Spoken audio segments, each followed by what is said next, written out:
Live from New Delhi, you're watching DD India Live, India's voice to the world. I'm Tanvi Taneja, coming up in the next 30 minutes. Prime Minister Modi touches down in Addis Ababa, his first ever visit to Ethiopia after concluding a fruitful two-day Jordan visit.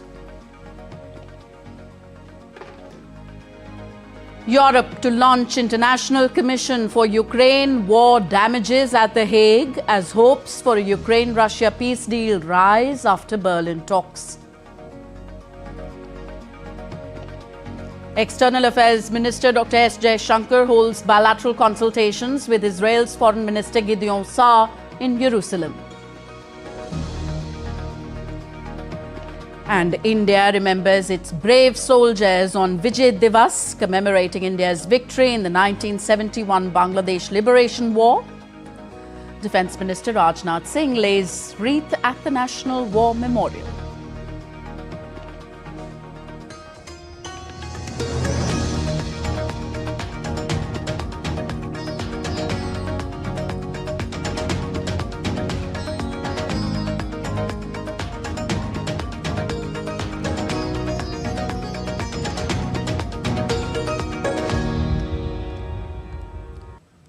Prime Minister Narendra Modi arrived in Addis Ababa on Tuesday for his maiden state visit to Ethiopia, marking a milestone in India-Africa ties. He was warmly received at the Bole International Airport by Ethiopian Prime Minister Dr. Abiy Ahmed Ali, Foreign Minister Dr. Gideon Timotheos, Cabinet Affairs Minister Alamtsehe Paulos, and Women and Social Affairs Minister Dr. Ergoge Tesfaye. The arrival featured vibrant traditional drums and cultural dances performed by enthusiastic Ethiopian children, symbolizing the deep friendship between the two countries.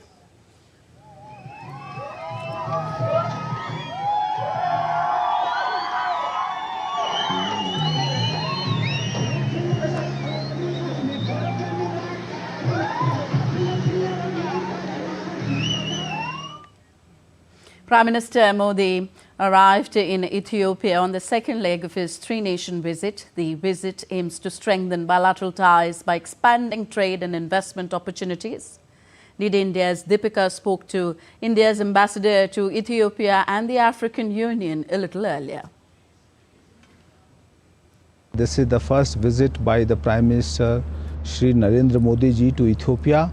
Visit of the Prime Minister brings a new dynamism, and this is taking place at a time when Ethiopia has come through a homegrown economic reform, which has opened up its various sectors of economy, including banking, finance, capital market, industries, and through this, a large number of relaxation of rules has taken place in the field of economy, trade, and investment. So this gives us sufficient opportunity to see that which are the areas which may emerge as important sectors of cooperation. But at the political level also, both the countries have been continuously remained engaged at the highest level. The visit not only aims to strengthen bilateral ties, but also expand trade and cultural ties with the Horn of Africa. Deepika has more from Addis Ababa.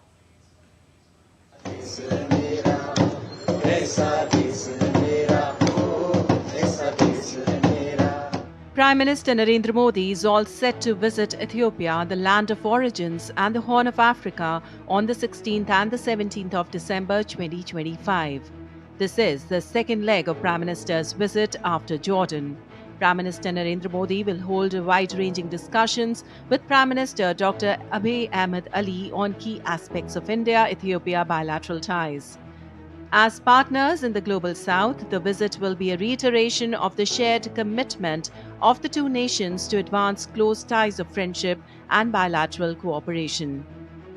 We see that this visit will further strengthen the understanding, and it will pave the way for cooperation in multiple areas, which starts from agriculture, manufacturing, skill development, mining, IT, and the frontier sciences like artificial intelligence and machine learning. During his visit to Ethiopia, Prime Minister Narendra Modi will meet the Indian diaspora, visit the Adwa Victory Memorial Museum erected in the center of Addis Ababa, which is a living heritage that reminds of the sacrifices paid for the independence of black people across the globe, and will also address the Ethiopian parliament. Besides the key engagements, important MOUs are also expected to be exchanged between both the sides, which the stakeholders are eagerly waiting for. With Honorable Prime Minister Modi coming in here, and with him a lot of hopes, lot of aspirations, especially in the business and commerce sector, and we are already here. We are looking forward to expanding our ties with Ethiopia and offering some things that we have developed expertise in, and one of them is the business and commerce trade. The first ever visit of Prime Minister Narendra Modi is not only special for various stakeholders here, but the visit is also eagerly awaited by the Indian diaspora of Ethiopia. Welcome Modi ji to Ethiopia. Prime Minister Modi ji coming to Ethiopia, visiting us.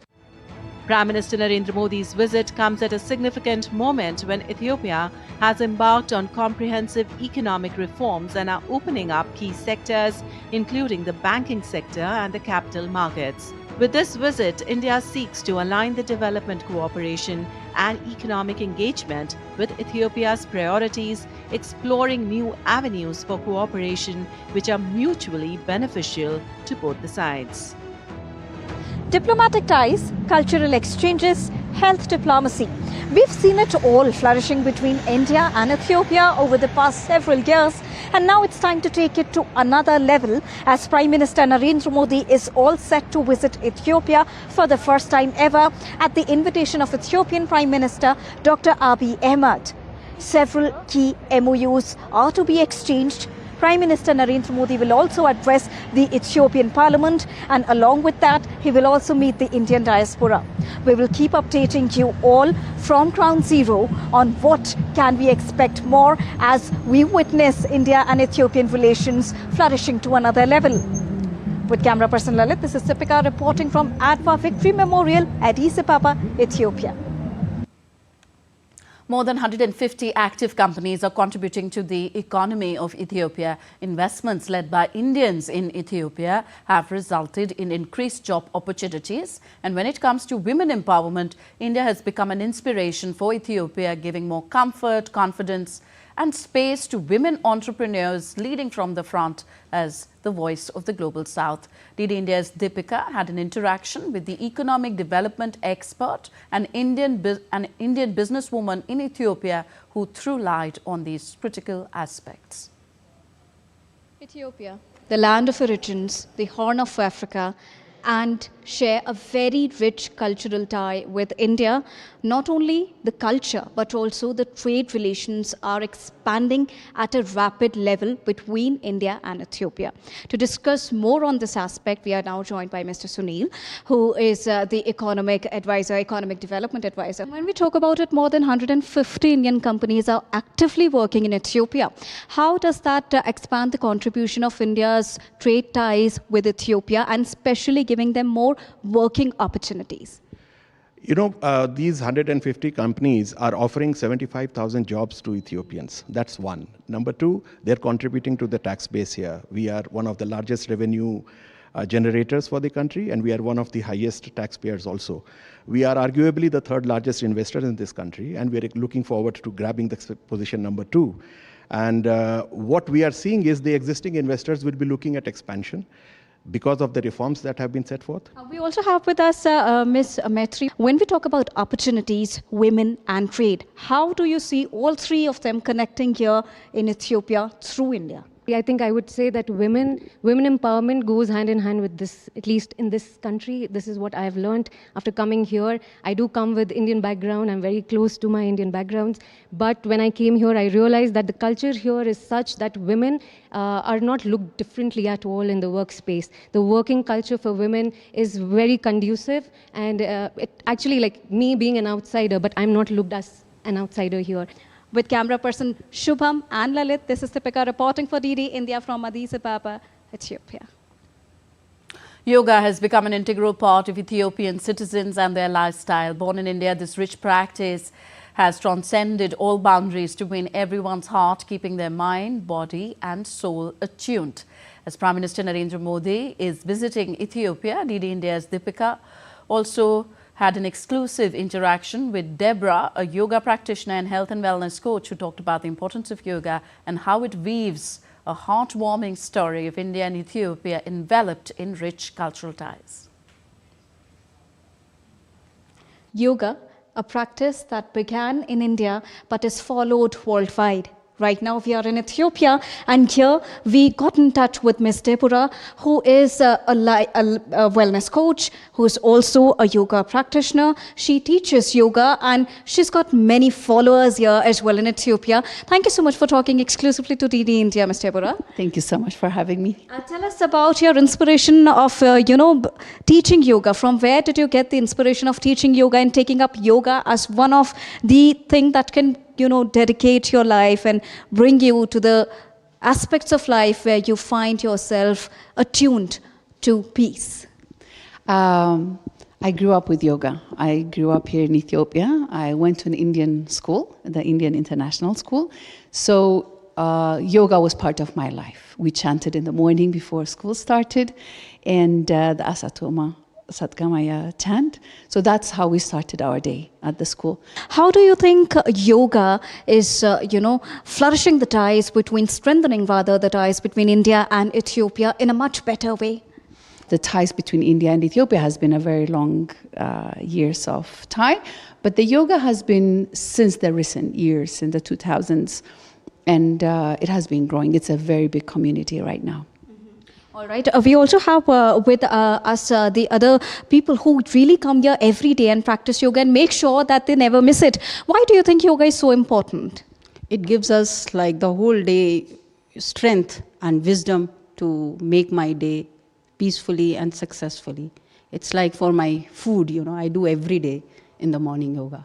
Thank you. It's so important when we talk about yoga, because this has become a daily habit of everybody when we talk about it. So be it India, be it Ethiopia, or be it the question of cultural ties, everybody makes sure that yoga is followed. Why do you think, being a younger generation, yoga is so important to you, and how is it benefiting you? Like yoga helps me clear my mental barricades and increase my focus in studies and exams so I can perform better in the future.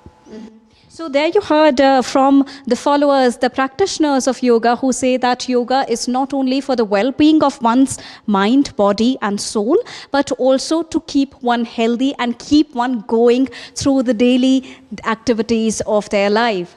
With camera person Shubham and Lalit, this is Deepika reporting for DD India from Ethiopia. Still to come on this edition of DD India Live. Thailand says Cambodia must announce ceasefire first to stop fighting. Viksit Bharat Gramin Employment Bill 2025 introduced in Lok Sabha amid opposition protests. The co-owners of Goa nightclub, where a fire killed 25 people, the Luthra brothers, land in India from Thailand.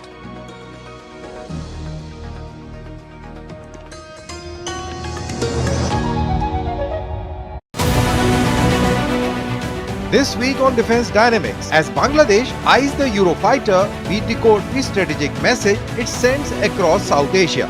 Also, with the US clearing an F-16 package for Pakistan, we will tell you what it means for India and how the region should read this signaling. We'll also tell you why China's much-hyped J-35A stealth fighter is running into reality, aggressively marketed yet with no buyers. And in my take, we decode China's WZX and GJX UAV push to dominate the pre-war battle space and why it is not a challenge for India. Stay tuned this Wednesday at 8 PM IST only on DD India.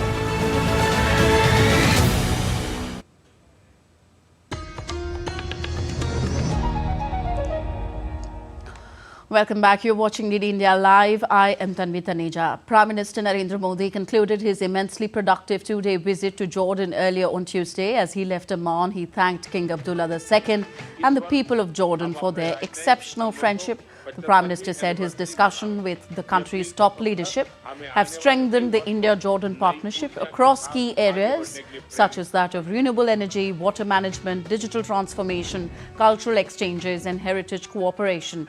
He added that the outcomes the two sides have achieved together will open new avenues for progress and prosperity for our citizens.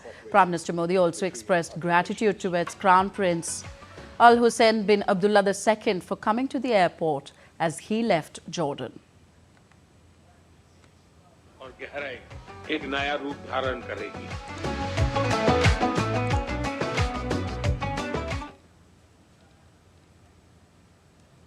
Prime Minister Narendra Modi and King Abdullah II jointly addressed the India-Jordan Business Forum in Amman, outlining.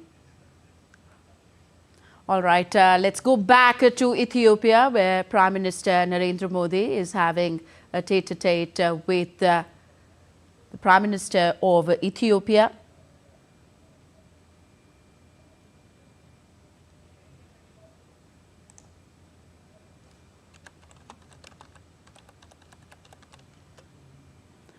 Abiy Ahmed Ali.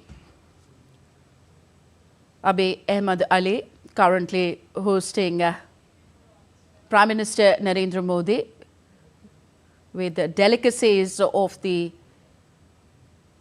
Ethiopian coffee.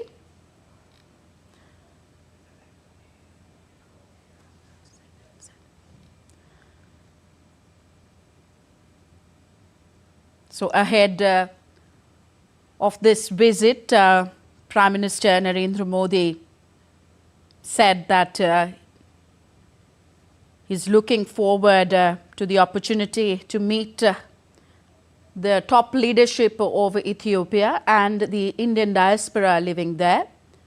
Of course, Prime Minister Modi will address the joint session of Parliament in Ethiopia, where he will be sharing his thoughts on India's journey as the mother of democracy and the value that India-Ethiopia partnership can bring to the global south.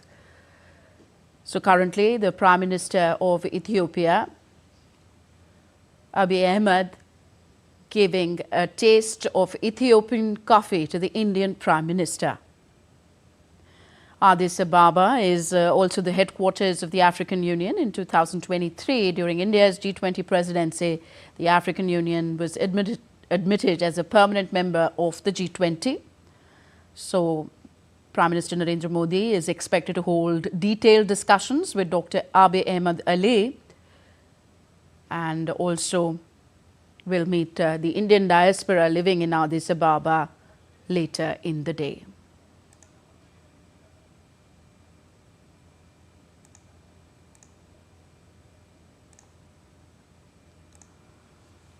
So this is a milestone in India-Africa ties because it is Prime Minister Narendra Modi's maiden visit to the land of origins, Ethiopia. He was warmly received at the Bole International Airport by Ethiopian Prime Minister Dr. Abiy Ahmed Ali. Foreign Minister Timotheus, Cabinet Affairs Minister Paulos and Women and Social Affairs Minister Tesfaye also were present to receive the Indian Prime Minister at the Bole International Airport. And Prime Minister Narendra Modi here getting a taste of fine Ethiopian coffee with the Prime Minister of Ethiopia, Dr. Abiy Ahmed Ali.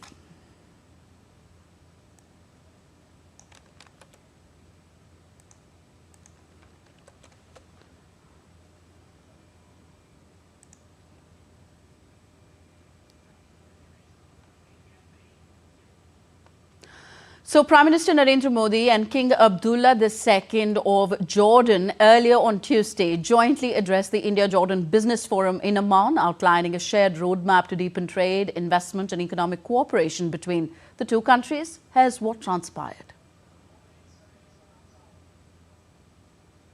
In Amman, Prime Minister Narendra Modi and King Abdullah II of Jordan jointly set an ambitious tone for the future of India-Jordan economic ties, addressing the India-Jordan Business Forum with a shared vision of growth, trust and opportunity. The high-level forum brought together leading business leaders from both countries with strong participation from traditional sectors such as fertilizers and textiles alongside emerging areas including renewable energy, information technology and healthcare. Welcoming Prime Minister Modi, King Abdullah described the forum as a platform for partnerships and joint investments in vital sectors. He praised India's rapid economic growth under Prime Minister Modi's leadership and expressed confidence that stronger collaboration would take the bilateral economic partnership to new heights. India has witnessed great growth, and we look forward to working with you all to take our economic partnership to further heights. With Jordan's strategic location and FTAs, and with India's economic power and advanced industries, we have the potential to build an economic corridor that links South Asia to the Middle East, Africa, and Europe. Recalling ancient trade routes linking Gujarat to Europe through Petra, PM Modi called for reviving these historic connections to shape shared prosperity. Bharat आज Jordan का तीसरा सबसे बड़ा trading partner है। एक जमाना था जब गुजरात से पेट्रा के रास्ते यूरोप तक का व्यापार होता था। हमारी फ्यूचर प्रॉस्पेरिटी के लिए हम वो लिंक्स फिर से रिवाइव करने होंगे। Following the forum, Prime Minister Modi, accompanied by Crown Prince Hussein bin Abdullah, visited the Jordan Museum in a warm gesture symbolizing the closeness of bilateral ties. From Jordan, the Prime Minister continues his three-nation tour to Ethiopia and Oman. With a focus on market access, joint investments and people-centric growth, both leaders have sent a clear signal to businesses to explore long-term partnership. As India and Jordan look beyond traditional trade to emphasize on connectivity, innovation and shared prosperity, it is set to redefine the economic dimension of this strategic relationship. With Campus Ashes, this is Apush Bhattacharya for DD India from Jordan. External Affairs Minister of India Dr. S. Jaishankar is in Israel for a two-day visit. He, on Tuesday, met his Israeli counterpart Gideon Saar in Jerusalem, following which both leaders addressed the press and discussed bilateral ties, regional developments and key diplomatic and security issues. Jaishankar said India and Israel share a strong and close relationship, and both countries believe in a zero-tolerance policy against terrorism, while continuing to strengthen partnership for the future of the two countries. India and Israel are concerned. We are both countries who have a policy of zero tolerance towards terrorism. We appreciate your consistent support to our fight against terrorism in all its forms and manifestations. Today, Minister, we will, as you noted, be discussing our strategic partnership, which has really developed very significantly in the last decade. It has a G2G dimension, a B2B dimension, one between P2P between peoples as well. I would say it's really, there are a very large number of domains today that our relationship touches in one form or the other. But what we will do, building on the work plan which our teams have finalized, is really to address ourselves to the task of purposing our relationship for the world that awaits us. Updates from Indian Parliament now. Rural Development Minister Shivraj Singh Chauhan introduced the Viksit Bharat Guarantee for Rozgar and Ajivika Mission Grameen, dubbed as VBG-RAM-G Bill 2025 in Lok Sabha. The bill aims to establish a rural development framework aligned with the national vision of Viksit Bharat 2047. It will provide a statutory guarantee of 125 days of wage employment in every financial year to every rural household whose adult members volunteer to undertake unskilled manual work. It thus aims to promote empowerment, growth and convergence and saturation for a prosperous and resilient rural India. And that's all for this edition of DD India Live. Do let us know your thoughts on the news of the day. Connect with us on our different social media handles at DD India Live. And you can also download our DD India mobile app for quick news and updates on the go. We'll be back with more news as it breaks here on DD India. I'm Tanvi Taneja from all of us here in New Delhi. Thank you for watching. Namaskar.